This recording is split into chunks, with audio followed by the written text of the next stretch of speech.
আসসালামু আলাইকুম। Blog Bangla euro থেকে আপনাদেরকে স্বাগতম। দীর্ঘ অনেক দিন পরে একটা ভিডিও দিতে আসছি। সেটা হচ্ছে আমার হেয়ার ট্রান্সপ্ল্যান্ট নিয়ে।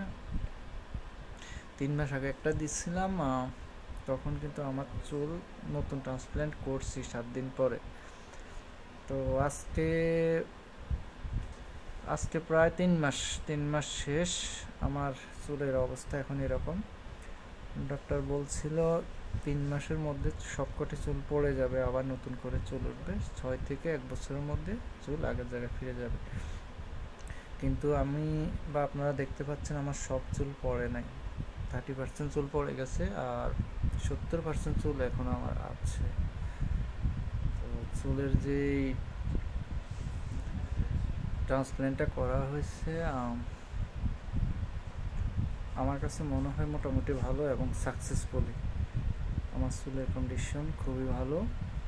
আর এই যে সামনে দিয়ে দেখতে পাচ্ছেন চুলগুলো কিন্তু খুব ঘন হয়ে উঠছে, আর এটার ভিতরে ভিতরে যেগুলো পড়ে গেছে সেগুলো কিন্তু উঠতেছে। এই যে কাছের থেকে দেখলে বুঝতে পারবেন, উঠতেছে। আর সবচেয়ে বড় কথা হচ্ছে আমার চুলগুলো হচ্ছে খুবই পাতলা এবং চিকন, যাকে বলে রোগা।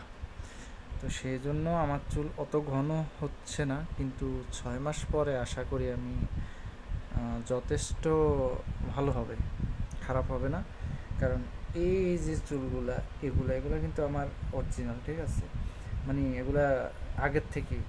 তো এগুলা দেখেন কীরকম, তো এরকমই হবে বা এর থেকে একটু কম হবে, কিন্তু মানে টাক মাথা যেটা ছিল সেটা থাকবে না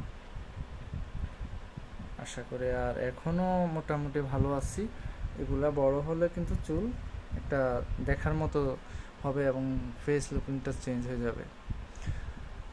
তো আমি হেয়ার ট্রান্সপ্ল্যান্ট করছি ঢাকা ফার্মগেটের একটা সেন্টার থেকে। আমি নাম বলবো না, কারণ নাম বললে তাদের অ্যাড দেওয়া হবে, সেটা আবার আর একটা সমস্যা। অনেকে অনেক কথা বলবে, দালালি করি, এই করি, সেই করি। আমাদের দেশে তো এগুলোই চলে, দালালি করে, এই করে, তাই বলবো না। তবে আপনারা যারা ট্রান্সপ্ল্যান্ট করতে চাচ্ছেন তারা করতে পারেন, এবং এটা একদম নিরাপদ, ভালো।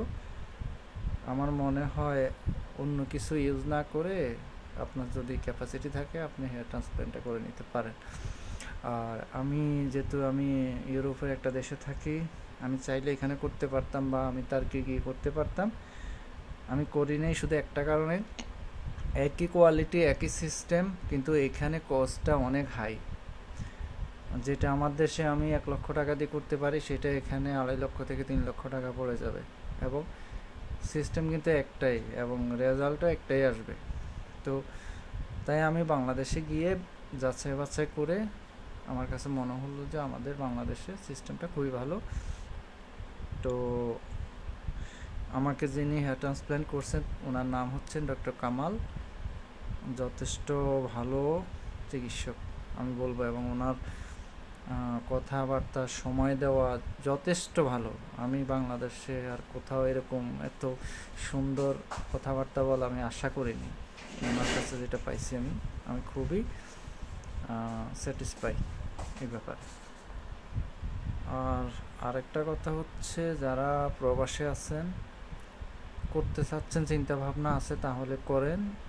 আমার মনে হয় দেশে গিয়ে করলে ভালো হবে। আপনি দেখে শুনে আপনার যে সেন্টারটা ভালো মনে হবে আপনি সেই সেন্টারে করতে পারেন, কোনো সমস্যা নাই। আর ওষুধটা রেগুলার করবেন। ওষুধটা কিন্তু 2 বছরের জন্য আমাকে দিচ্ছে। ওষুধটা খাবেন, ওষুধটা অত দামি না। প্রতি মাসে আপনার 1200-1300 টাকার ওষুধ হলেই আপনার চলবে।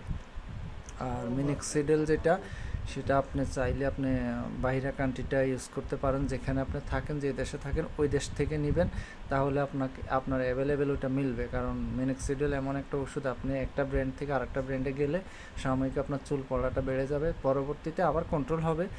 কিন্তু দরকার কি এত পেরেশানি হওয়ার? যেখানে থাকেন, যেখানে হাতের কাছে পাওয়া যায়, সেটাই আপনি নেবেন, সেটাই ব্যবহার করবেন, আমি মনে করি এটা। তো আমি এখন করতেছি, আমি মিনিক্সিডেল ইউজ করতেছি সাইপ্রাসের একটা, যেটা আমার এখানে পাওয়া যায় অ্যাভেলেবেল। আর ওষুধ বাংলাদেশি, কারণ ওই ওষুধটা এখানে পাওয়া যায় না, শুধু একটা পাওয়া যায়,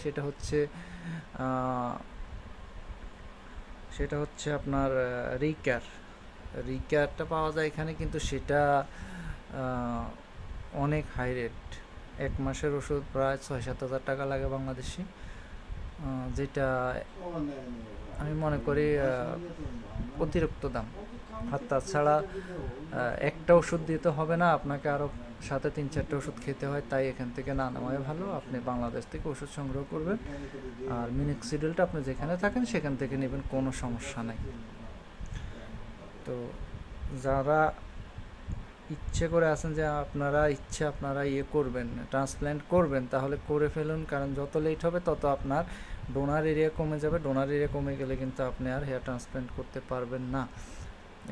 এদিক দিয়ে আপনাকে খেয়াল রাখতে হবে, যত জলদি করবেন তত আপনার জন্য ভালো। এবং আপনার বয়স যদি একটা দিনও বেড়ে যায়, একটা দিনে কিন্তু আপনার শরীরের রোগ প্রতিরোধ ক্ষমতা কমে যায়। তাই যত আগে সম্ভব যদি করতে পারেন, আপনার ক্যাপাসিটি থাকে, তাহলে করে ফেলুন। এটা হচ্ছে সবচেয়ে বড় কথা। তো আপনারা দেখতেই পাচ্ছেন 3 মাস পরে আমার চুলের মোটামুটি একটা লুকিং আসছে। আমি মনে করি যথেষ্ট ভালো। আপনারা কেমন দেখছেন আমি জানি না।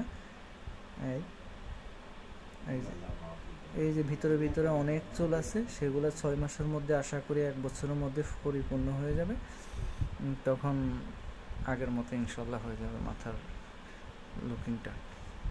তো আমার কাছে খুব ভালো লাগছে। আসলে চুল না থাকলে খুবই কষ্ট, লজ্জাজনক, সবার সামনে নার্ভাস ফিল হয়, কোথাও গেলে ক্যাপ মাথা দিয়ে থাকতে হয়, বন্ধুবান্ধবরা অনেক দুষ্টামি করে। কি বলবো, যেটা যার নাই সে বুঝে, যার আছে সে বুঝবে না। আমারও এক সময় অনেক চুল ছিল, তখন আমি বুঝতাম না, কিন্তু যখন আমার চুলটা পাতলা হয়ে গেছে তখন আমি বুঝতাম যে হায়রে কী হইলো আমার সাথে। তো খুব খারাপ লাগতো, কিন্তু এখন আমি আবার খুবই ভালো লাগে আমার কাছে। তো আপনারা যে যেখানে আছেন, যদি মন চায় আপনারা করে নেবেন, করে নিলে আপনার জন্য ভালো হবে। আর ওষুধগুলো কন্টিনিউ করবেন।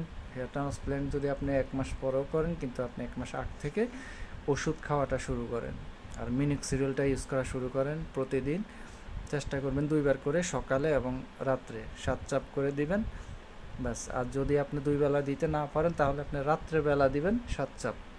7 বারে স্প্রে করবেন চুলের মধ্যে, তারপর হাত দিয়ে যদি পারেন করবেন, নাইলে না ধরলেও চলবে। এই আর শ্যাম্পু নেবেন একটা হেয়ার টনিক শ্যাম্পু, যেটা আপনার চুলের জন্য উপকার হবে। আর যদি আপনার চুলে খুশকি থাকে, তাহলে অ্যান্টি ড্যান্ড্রফ শ্যাম্পু নিয়ে নেবেন, তাহলে আপনার চুলের জন্য ভালো হবে। এবার আপনি 2-3 মাস পরও যদি ট্রান্সপ্ল্যান্ট করেন, আপনার যে চুলগুলো আছে সেগুলো কিন্তু টিকে যাবে। তো এর থেকে খেয়াল রাখবেন। আসলে সবাইকে সব ধরনের পরামর্শ দেয় না।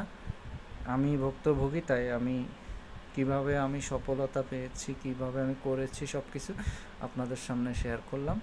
যদি ভালো লাগে তাহলে লাইক দিবেন, শেয়ার করবেন আর সাবস্ক্রাইব করবেন। আপনাদেরকে আবারও ধন্যবাদ জানিয়ে আজকের মতো ভিডিওটা এখানে শেষ করছি। খোদা হাফেজ।